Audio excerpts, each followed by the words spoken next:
제가 고등학교 때 예수 그리스도를 영접하고 그 뜨거운 마음으로 신학교 가기 전에 이런 뜨거움 정도는 안 되겠다 싶어서 제가 훈련을 받았습니다. 그게 이제 잘 아는 것처럼 대학생 선교회 CCC에 가서 거금 몇백만 원을 내고 여러분 20살의 그 약관의 나이에 제가 훈련을 받았는데 매일 이렇게 외우라고 하더라고요. 그 중에 이제 한 구절이 요한복음 10장 10절이었습니다. 그래서 CCC를 배경으로 하고 있는 분들은 아마 익숙한 구절이라고 생각합니다. 도적이 오는 것은 도둑질하고 죽이고 멸망시키려는 것뿐이요 내가 온 것은 양으로 생명을 얻게 하고 더 풍성히 얻게 하려는 것이다.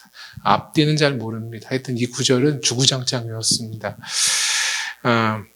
오늘 우리가 읽은 이 본문은 이제 해석하기 나름인데 알레고리라고 하는, 그러니까 우리 말로 하면 비유법 중에 이제 풍유법이라는 이제 국어의 법칙이 있습니다. 그게 뭐냐면 이제 어렵죠. 그게 원 개념을 숨기고 보조 개념으로 이야기를 이제 풍자화시키는 걸 이제 알레고리라고 합니다. 그러니까 예를 들어서 이런 겁니다. 오늘 본문에 양이라는 단어도 나오고, 우리라는 단어도 나오고, 절도, 강도, 문지기, 이런 단어들이 나오는데 이게 다 어떤 뜻이 있다. 이렇게 해석하는 겁니다. 우리는 뭐고, 양은 뭘 상징하고, 목자는 누구이고, 강도는 이런 뜻이며, 이런 식으로 해석하는 것들. 보통 원개념을 숨기고 이걸 이제 풍유법, 알레고리라고 합니다. 그렇게 해석해서는 안 됩니다. 오늘 본문은 느낌으로 가야 됩니다. 뉘앙스로 가셔야 됩니다. 이것을 제가 이제 설명하겠습니다. 오늘 읽은 10장 1절부터 6절까지는 양과 우리, 그 양을 가둬놓는 우리의 비유를 했습니다. 이것을 통해서 오늘 사도 요한은 뭔가 이렇게 전하고자 했던 메시지가 있었습니다. 먼저 이야기하자면 오늘 이 본문이 이야기하고 싶은 주제는 이겁니다. 참 목자와 거짓 목자 사이의 구별은 무엇으로 이루어지는가? 이것이 오늘 본문이 말하고자 하는 주제입니다. 그러니까 지도자에 대한 이야기입니다. 어떤 것이 참 지도자와 거짓 지도자를 구별하게 만드는가? 이것이 오늘 본문을 읽는 건강한 방법입니다. 우리는 지금 우리가 읽는 성경은 이게 장절 구분이 다 되어 있지만 원래 원문은 장절 구분이 되어 있지 않습니다. 이걸 그냥 처음부터 끝까지 통째로 읽습니다. 근데 이제 후기에 사람들이 이해하기 편하라고 이제 장절을 이렇게 구별해 놓은 것입니다. 그래서 이것을 한 묶음으로 이해하는 것이 바람직한데, 여러분 이제 10장 정도 왔으니까 앞에 것은 이제 다 잊어버렸잖아요. 근데 여러분 7장부터 이 10장이 등장하기 전까지는 어떤 일이 있었습니까? 어떤 명절이 있었습니다. 그 명절이 뭐죠? 초막절이었습니다. 초막절이라고 하는 절기, 이스라엘의 3대 절기 중에 마지막 절기인 초막절이라고 하는 절기에 두 가지 사건이 등장했죠. 어떤 사건입니까? 간음하다 잡힌 여인이 있었고, 지난주까지 봤던 맹인된 자가 눈 떴던 이러한 장면 두 가지가 초막절이라고 하는 명절이라고 하는 시간에 있었던 두 사건이 7장부터 9장까지의 내용입니다. 그리고 오늘 10장이 이제 등장하는 겁니다. 그리고 다음번에 보게 되지만 10장 중반에서는 이제 수전절이라고 하는 절기가 또 등장합니다. 익숙하지 않은데 초막절은 우리가 잘 알죠. 하나님께서 모세를 통해서 이스라엘 백성을 애굽으로부터 구원하셔서 광야 40년간 하나님께서 인도하셨다라고 하는 것을 기념하는 절기가 초막절인 것입니다. 그러니까 초막절 기간에 사람들은 텐트를 치고 일주일 동안 뭘 기억해요? 우리의 조상들을 하나님께서 이렇게 인도하신 것처럼 지금의 우리도 하나님께서 인도하실 것이다라고 하는 믿음으로 충만했겠죠. 이게 초막절의 절기에 있었던 그들의 생활 양식이었습니다. 초막절은 다른 말로 이제 수장절이라고도 합니다. 그러니까 한 해 지금 시즌 같은 거죠. 추수를 하는 겁니다. 그 초막절에는. 그러니까 한 해 농사 졌던 것들을 수확하니까 이제 풍요롭잖아요. 근데 지난번에도 이야기한 했지만 초막절의 마지막 히트는 뭐냐면 성전 주위에 나무를 심고 제사장들이 가서 실로암 못에서 물을 길어다가 그 나무에게 막 붓는 겁니다. 그 부으면서 뭘 했을까요? 내년의 풍요로움, 내년의 농사의 풍요로움을 또한 하나님 앞에 기도했겠죠. 그러니까 지금 수확을 하고 나서 또 무엇을 하는 거야? 다음 해를 맡기는 거예요. 그리고 마지막 그렇게 일주일이 끝나고 8일째 되는 날은 뭘 하냐면 이스라엘 백성이 올라잇을 해요. 그 밤에 이제 축제를 벌이는 거죠. 그러니까 축제를 벌이려면 뭐가 있어야죠? 술이 있어야 되는 게 아니라 불이 있어야 되잖아요, 불이. 그러니까 초막절의 하이라이트는 뭐예요? 사람들이 이제 물을 붓고 제사장들이 마지막은 올라잇 하는 거예요. 불을 켜고, 횃불을 켜고 사람들이 그 밤에 그 파티를 하는 거죠.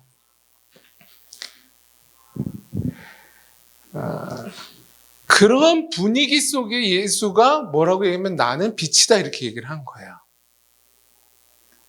그게 7장부터 9장의 내용인데 오늘 내용을 감싸고 있는 이제 수전절이라고 하는 다음에 볼 그 수전절이라고 하는 것은 무엇이냐면 말라기가 구약의 맨 끝에 성경이잖아요. 그 이후로 예수님이 오시기 전까지 400년의 텀이 생겨요. 그럼 400년 동안은 사실상은 성경은 기록하지 않지만 이스라엘 가운데는 많은 독립의 일들이 있었겠죠. 나라가 북쪽, 남쪽이 다 망하고 이 나라가 주변에 있는 나라에게 뭐예요? 이제 포로가 되는 거예요. 그 중에 지금으로 말하면 시리아, 옛날로 말하면 수리아라고 하는 그 왕조 가운데 안티오쿠스 에피파네스라고 하는 수리아의 왕, 지금으로 말하면 시리아의 왕이 헬라 정책을 했어요.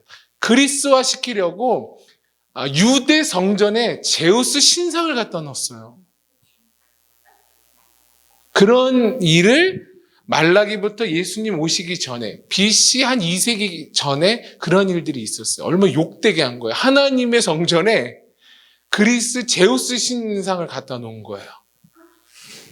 그러니까 이걸 보고 유대 백성 중에 마카비라고 하는 장군이 싸운 거죠. 우리나라 독립운동하듯이. 그래서 이겼어요. 그래서 그 성전에서 제우스 신상을 끄집어내고 성전을 정화시킨 날이 수전절이에요. 그래서 성전을 깨끗이 했다. 그래서 수전절이라고 말해요. 그러니까 이스라엘 백성에게서는 굉장히 또 역사적으로 의미 있는 날인 것이죠. 그게 수전절의 의미입니다. 이때 이스라엘 백성들은 이 수전절날 뭘 했냐면 우리가 잘 아는 것처럼 이스라엘에 이렇게 가지등 있잖아요. 이렇게 가지가 이렇게 여러 개 있는 첫날부터 이렇게 불을 하나씩 밝혀요. 첫날에 하나, 둘째 날에 하나. 그래서 8일째 되는 날은 다 켜요. 그래서 수전절을 다른 말로 The Festival of Light라고도 해요. 불의 축제. 그 사이에 예수님께서 뭘 얘기를 하세요? 나는 빛이다 이 얘기를 하는 거예요. 그러니까 빛이 상징성을 갖는 두 절기잖아요. 초막절, 올라잇, 그리고 수전절에 이러한 등불을 켜는 이러한 절기 가운데 예수님이 나는 세상의 빛이다. 그래서 나를 따르는 자는 어둠에 다니지 않고 생명의 빛을 얻을 것이다 라고 자신을 증거하세요. 그럼 좀 더 이 독자들이 예수님이 빛이라고 하는 것을 훨씬 더 크게 받아들이겠죠. 의미가 깊어지는 거예요. 우리가 잘 아는 것처럼 초막절에 두 가지 사건이 있었죠. 어떤 사건이에요? 가늠하다 잡힌 여인이 있었고 날 때부터 맹인된 남자가 있었어요. 여러분 가늠하다가 잡힌 여인은 어디에 둘러싸였죠? 죄에 둘러싸여 있었죠. 그래서 예수님 뭐라고 그래요? 다시는 가서 죄 짓지 마라 이렇게 얘기하시고 맹인에게는 뭐예요? 눈을 띄워주시면서 부르셔요. 그러니까 예수님은 어떠한 분이냐면 우리를 죄 가운데서도 불러내시고 어둠 가운데서도 불러내실 수 있는 분이 누구다? 예수 그리스도라고 하는 것을 요한복음은 여실히 이야기해주고 있어요. 그러한 세상의 빛이라는 개념으로서 오늘 또 본문은 다른 이야기를 하죠. 우리 1절부터 6절까지 한번 읽어보도록 하겠습니다. 시작. 10장을 잘라서 이해할 것도 없이 아까도 처음에 말씀드린 것처럼 원래 장절 구분이 없었으니까 이게 쭉 이야기가 진행되어지는 겁니다. 우리가 이제 익숙하지 않은 것이 뭐냐면 이제 유목 문화가 우리에겐 익숙하지가 않습니다. 이스라엘 사람들은 그것이 이제 익숙한 문화였기 때문에 이 얘기를 했다면 적어도 이제 무슨 말인지는 알았겠지만 오늘 예수님이 이 얘기를 하셔도 전해 듣는 사람들은 무슨 말인지를 알아차릴 수가 없었습니다. 우리가 오늘 본문을 이해하기 위해선 이스라엘 사람들이 어떻게 양을 치는가를 이해할 필요가 있습니다. 두 가지 방식이 있습니다. 첫 번째는 마을에서 양을 치는 방식이 있습니다. 그리고 두 번째는 마을 밖에서 풀을 찾아서 나갔을 때에 치는 방식이 있어요. 그건 이제 다음에 이야기할게요. 오늘은 이제 마을 안에서 얘기를 하려고 합니다. 마을 안에서 여러분 양을 치려고 한다면 이제 우리가 좀 더 이렇게 넓어야겠죠. 그럼 거기에 이제 아무개네 양도 있는 겁니다. 양떼가 있고 아무개네 양떼 30마리 그리고 또 저쪽 또 저무개네 양 20마리 이런 식으로 주차장에 양들을 이렇게 묶어놓는 것입니다. 그럼 거기 누가 있을까요? 문은 꼭 하나가 있어요. 그럼 거기에 문지기를 고용하는 거예요, 주인들이. 그래서 문지기가 거기를 지키는 겁니다. 그러면 그 마을의 우리에는 여러 사람들, 여러 가정의 양떼들이 이제 보관되어 있겠죠. 이걸 현대 우리로 이해하려면 뭐가 좋을까 싶었는데, 딱 맞진 않지만 어린이집? 어린이집. 엄마들이 이제 아침에 어떻게 해요? 밤새 그러진 않지만 본인들의 자녀들을 어린이집에 맡기잖아요.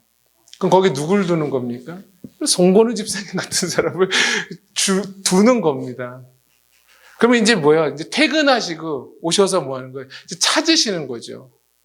이름이 똑같다고 오늘 보니까 이름이 똑같은데 얘가 더 이쁘다고 걔를 데려가지 않습니다. 엄마가 아무개야 부르고 나서 뭐예요? 선생님이 아무개 엄마 왔다 그러면 이제 그 친구를 부모에게 이렇게 넘겨주는 것처럼 이스라엘도 그 우리 안에 여러 양떼가 있고 고용한 문지기가 그걸 밤새 지키는 겁니다. 그러면 이제 그 양의 주인이 필요할 때 와서 문지기에게 뭐라고 얘기해요? 내 양을 좀 가져가려고 한다고 했을 때 누가 부르는 거죠? 문지기가 부르는 게 아니라 양의 주인이 자신의 양을 부르는 것입니다. 다 비슷비슷하게 생겼지만 그 양의 주인의 목소리를 듣고 그 우리 안에, 마을 안에 있는 우리의 양떼들이 그 주인을 따라가는 그 이미지가 오늘 1절에서 6절까지 이미지입니다. 그러니 양이 어떤 뜻이고 우리가 어떤 뜻이고 문지기가 어떤 의미며라고 성경을 해석하는 것은 굉장히 위험한 발상입니다. 이러한 이미지만 갖고 있으시면 됩니다. 참 목자는 자기 양의 이름을 불러서 인도하세요. 그리고 양은 아주 그 목자, 자신의 주인의 목자의 음성을 아주 정확하게 듣고 따라가요. 아무리 내 이름을 불러도 자기 목자의 음성이 아니면 양은 따라가지 않는다는 게 양의 특징인 것이죠. 여러분 여기서 우리는 뭘 깨닫습니까? 참 목자란 어떤 분입니까? 특별한 관계가 형성되어진 존재가 참 목자입니다. 그러니까 어린이집에 와서 아이를 데려갈 때 그 데려가는 분은 누구예요? 그 아이랑 특별한 관계에 놓인 사람들, 부모라든지 가족이라든지 이런 사람들이 아이를 데려가는 것처럼 예수 그리스도가 참 목자라고 하는 것은 적어도 양된 자에게 있어서 그분의 특별한 관계가 맺어진 자를 말합니다. 당연한 얘기죠. 근데 이걸 못 알아들었어요.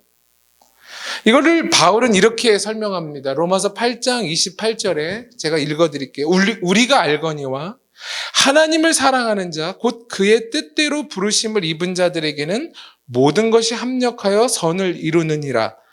하나님이 미리 아신 자들을 또한 그 아들의 형상을 본받게 하기 위하여 미리 정하셨으니 이는 그로 많은 형제 중에서 맏아들이 되게 하려 하심이니라.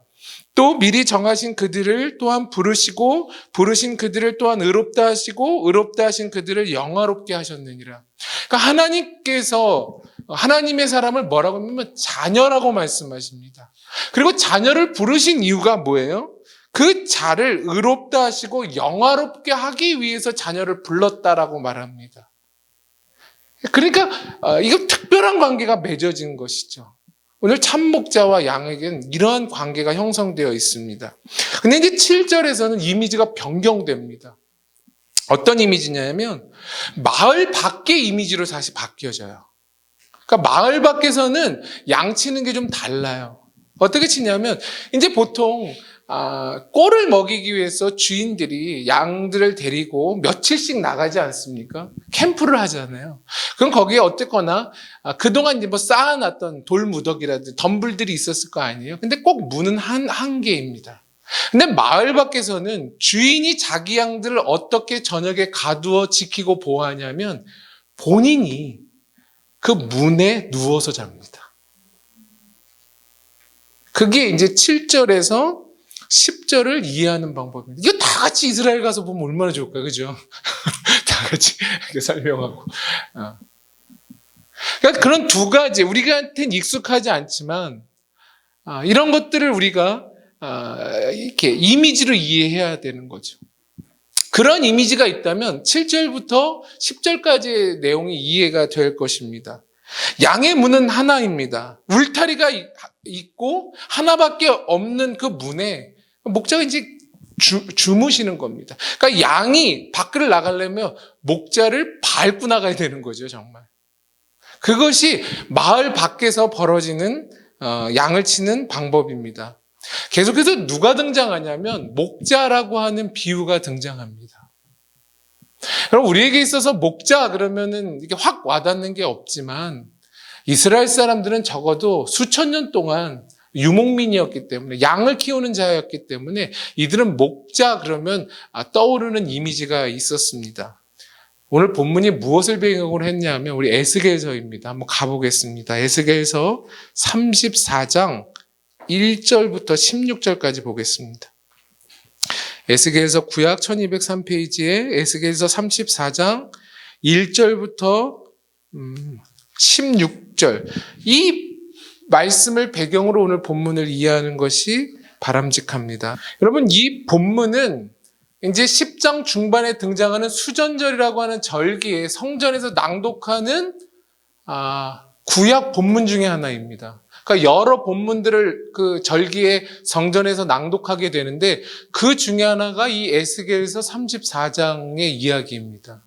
어떤 내용입니까? 대충 보면 하나님께서 목자를 찾으시는데 그 목자들이 보통 뭐예요? 자기 양 잡아먹는 목자인 겁니다.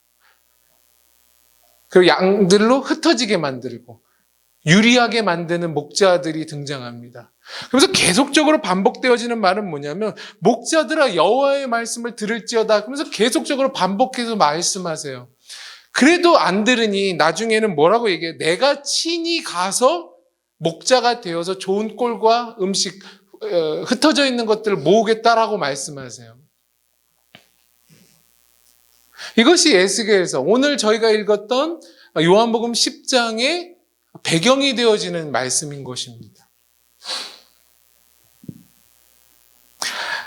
에스겔은 우리가 잘 아는 것은 이스라엘이 포로됐을 때의 선지자입니다. 그럼 나중에 이렇게 하나님께서 말씀했음에도 불구하고 이스라엘이 나아졌을까요? 그렇지 않습니다. 스가랴서 11장에도 이런 내용이 등장해요. 거긴 두 목자가 등장해요. 한 목자는 악한 목자고 한 목자는 선한 목자이죠. 11장 4절에 뭐라고 얘기하냐면 여호와 나의 하나님이 이르시되 선지자에게 말하죠. 너는 잡혀 죽을 양떼를 먹이라 이렇게 얘기해요. 잡혀 죽을 상황에 있는 양떼라도 먹이라고 말해요.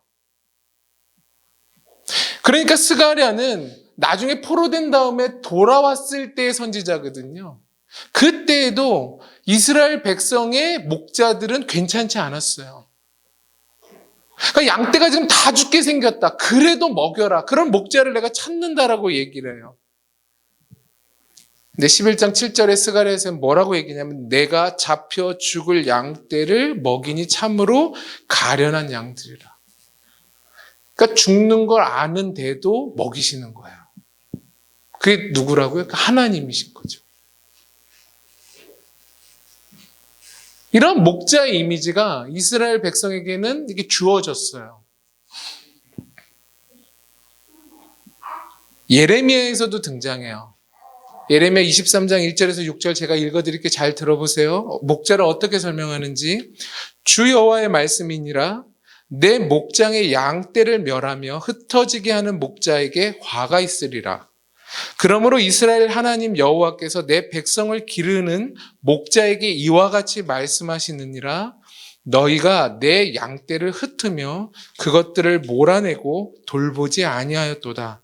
보라 내가 너희의 악행 때문에 너희에게 보응하리라.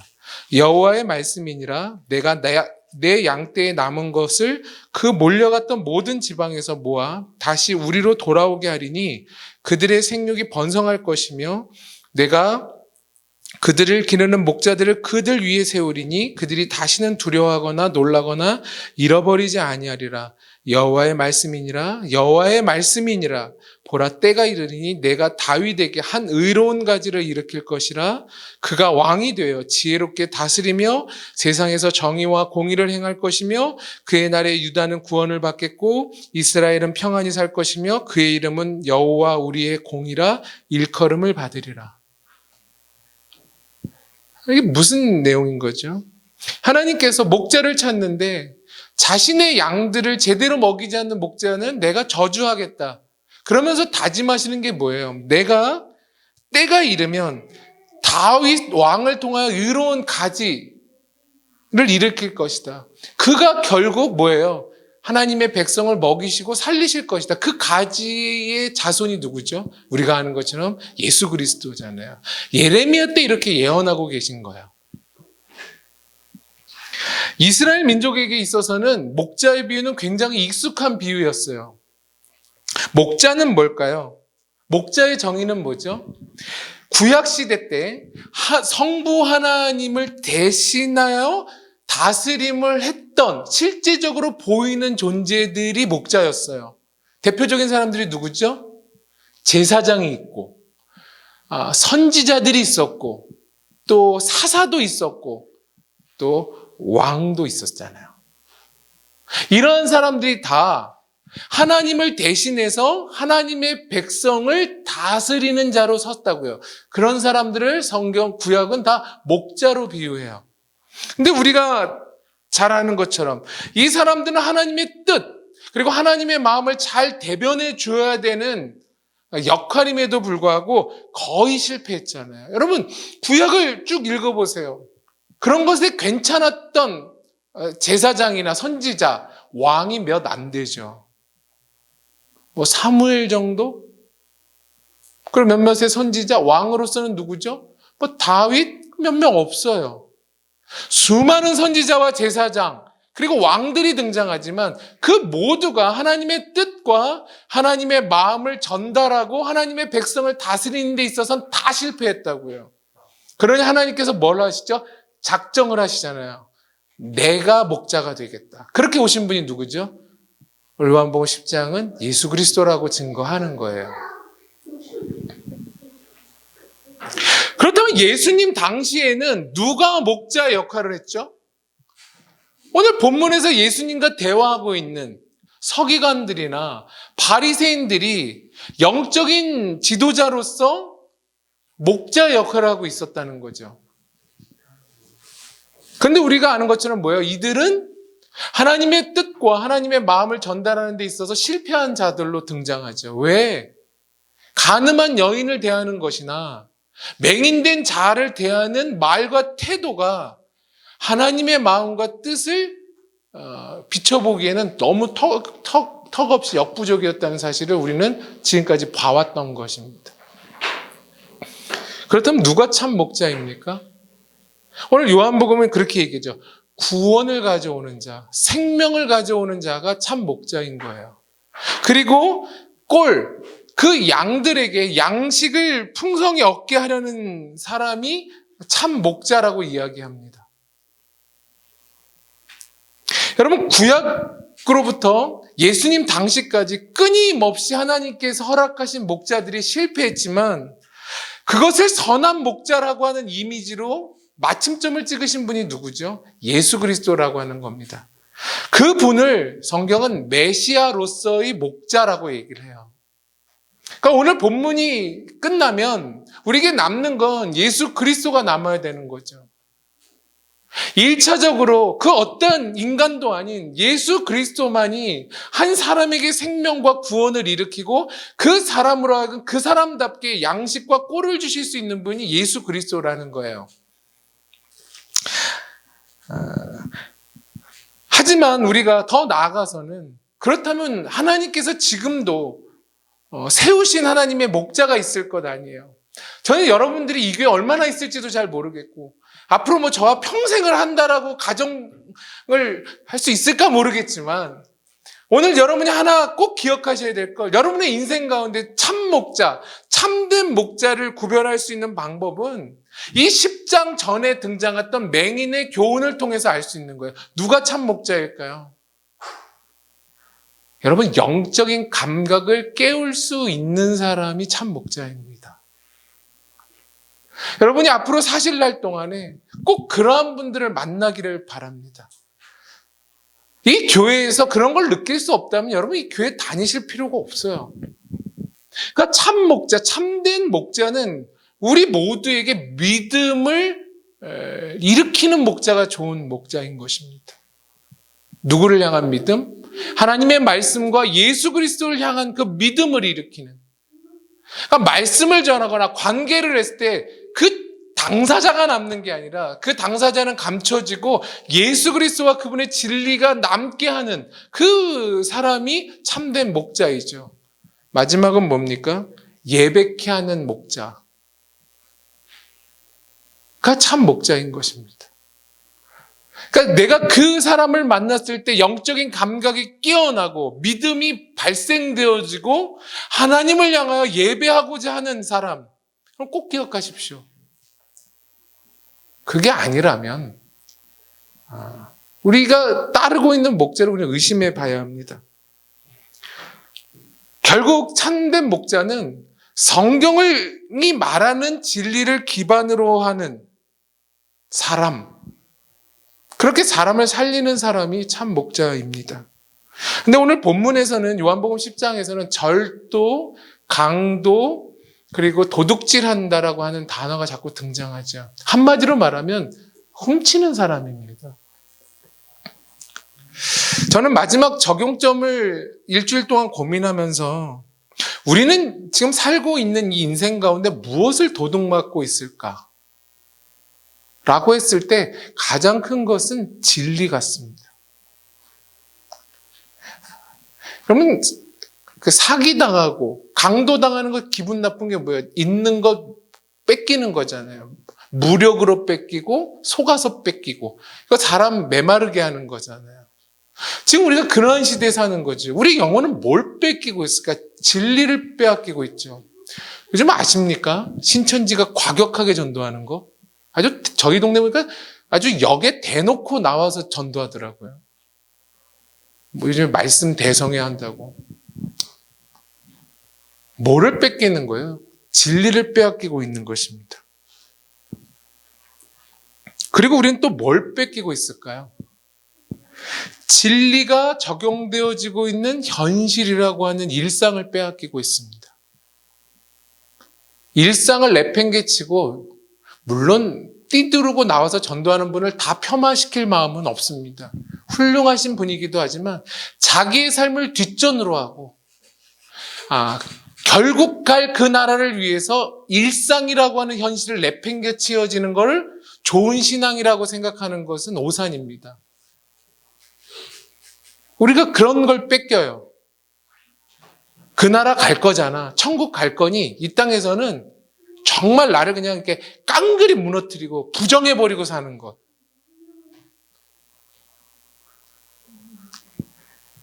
반대적인 게 있습니다. 미래는 모르겠다. 천국이 있는지 없는지는 잘 모르겠으니까 그냥 주어진 현실이나 보이는 세상이나 재밌게 행복하게 살자. 그런 주의가 있습니다. 둘 다 위험합니다. 왜 위험한 줄 아세요? 미래만 보고 결국 천국 때문에 여기 그냥 꾹 참고 모든 걸 희생하고 그냥 내 삶도 없고 일상도 없고 집에 가족과의 시간도 없고 그냥 교회에 와서 그냥 주구장창 살고 나가서 전도하고 그냥 띠두르고 십자가 메고 돌아다니는 사람들, 뭐 극단적으로 설명해서 죄송합니다. 이러한 성격을 가지면 무엇을 잃어버리냐면 사랑을 잃습니다. 사랑을 잃으면 어떻게 되는지 아세요? 멋이 없어져요. 우리 민협이가 좋아하는 멋이 없어져요. 더 과격하게 말하면 멋대가리가 없어져요. 사랑이 없으면 멋대가리가 없어져요. 오늘 민협이 하나 딱 꽂히고 가는 거야. 오늘 멋있는 말이야. 나중에 딱 말. 넌 참 멋이 없어. 왜요? 사랑이 없거든. 딱 이러면 그냥 이게 그게 무슨 말이야? 모르면 아직 어린 거야. 그러면서 딱 가면 되는 거야. 여러분, 일상을 살지 않잖아요? 그럼 사랑이 사라져요. 관계의 사랑이 사라지고 인생에 대한 사랑이 사라져요. 저 지난주에 가가지고 산에 가서 단풍잎 봤잖아요. 은행잎 보신 거 봤어요? 이런 얘기하면 그런 사람 뭐라고 하는지 알아요? 그럴 시간 있으면 성경 봐야죠. 그럴 시간 있으면 전도해야죠. 멋대가리가 없어져요. 일상을 없애면. 그럼 멋있게 입고 십자가를 들고 나가든가 명동에. 신앙이 생기면 저런 몰골로 다닐 것 같으니까 다 두렵잖아요. 그죠? 네. 근데 그것만큼 위험한 게 뭐냐면 미래를 저버리고 현재만 사는 것도 위험해요. 그럼 뭐가 사라지는 줄 아세요? 아까는 이제 미래를만 생각하고 현실을 부정하는 사람 사랑이 없다고 그랬잖아요. 미래를 부정하고 현실만 사는 사람들은 뭐가 없냐면 믿음과 소망이 없어져요. 두 개나 없어져요. 그런 사람의 특징은 욕심만 많아지고 이기적이 돼요. 둘 다 위험해요. 전 이런 것들이 도둑 맞는다고 생각해요. 왜 저녁 시간에 전도지를 나눠줄까? 집에 가서 아내 밥 차리는 거 좀 도와주지. 남편 밥은 먹이고 저걸 하는가? 그리고 미래는 나 모르겠다. 그냥 오늘만 행복하고 즐겁게 살자 이런 주의면 사람은 믿음도 잃고 소망도 잃고 이기적이 되고 욕심쟁이가 돼요. 둘 다 비슷한 거예요. 그래서 우리는 진리를 통해서 일상과 미래에 대한 균형 감각을 가져야 됩니다. 그래서 추구하는 거예요. 이것들을 우리가 도둑맞고 있다고 해요. 진리를 도둑맞음으로 인해서 현재의 일상을 도둑맞고 또 미래를 도둑맞아요. 어려운 얘기를 했어요. 그럼 이런 균형 감각은 어떻게 생길까요? 기도와 성령 충만 밖에는 없어요. 이러한 균형 감각, 영적인 감각은 내 힘으로 못 하거든요. 내 의지로 안 돼요. 내 지식으로 안 돼요. 알아도 안 되는 게 그거 아니겠습니까? 그때 기도하셔야죠. 하나님, 나에게 진리를 말씀해 주시고 일상과 궁극적으로 도래할 하나님 나라에 대한 이 균형 감각을 갖게 해 주십시오. 저는 못합니다. 성령님 도와주십시오. 그때 기도가 필요한 거죠. 아마도 편집할 거예요. 제 동생이 지난주에 엄청 열심히 기도했대요. 아침에 웬일이냐. 밤에 안 좋은 꿈을 꿔서. 안 좋은 꿈을 꿀 때만 기도를 하는구나. 하나님 이 안 좋은 꿈이 사라지게 해주십시오. 하나님 그렇게라도 기도하게 하시는구나. 하나님께서 여러분 가운데 기도를 일으키실 거예요. 왜? 하나님 저도 진리 더 알고 싶거든요. 하나님 저 일상을 좀 더 잘 살고 싶거든요. 일상을 잘 살 때 하나님 궁극적으로 도래할 하나님 나라도 놓치고 싶지 않거든요. 하나님 저에게 균형 감각을 주세요. 그걸 통해서 그 소원이 있다면 하나님 여러분을 하고 기도하게 하실 거예요. 전 그렇게 믿습니다. 훌륭한 신학자의 이야기로 말씀을 마치려고 합니다. 헤르만 바빙크, 지난번에도 말씀드렸던 20세기의 신학자는 이런 말을 했죠. 극단은 진리의 전체를 보지 못하게 만든다. 사랑하는 여러분, 현실을 잃어버리지 마십시오. 그리고 미래도 잃어버리지 마십시오. 그리고 중요한 것은 이 두 가지를 떠받치고 있는 진리는 더 잃어버리지 마십시오. 기도하겠습니다.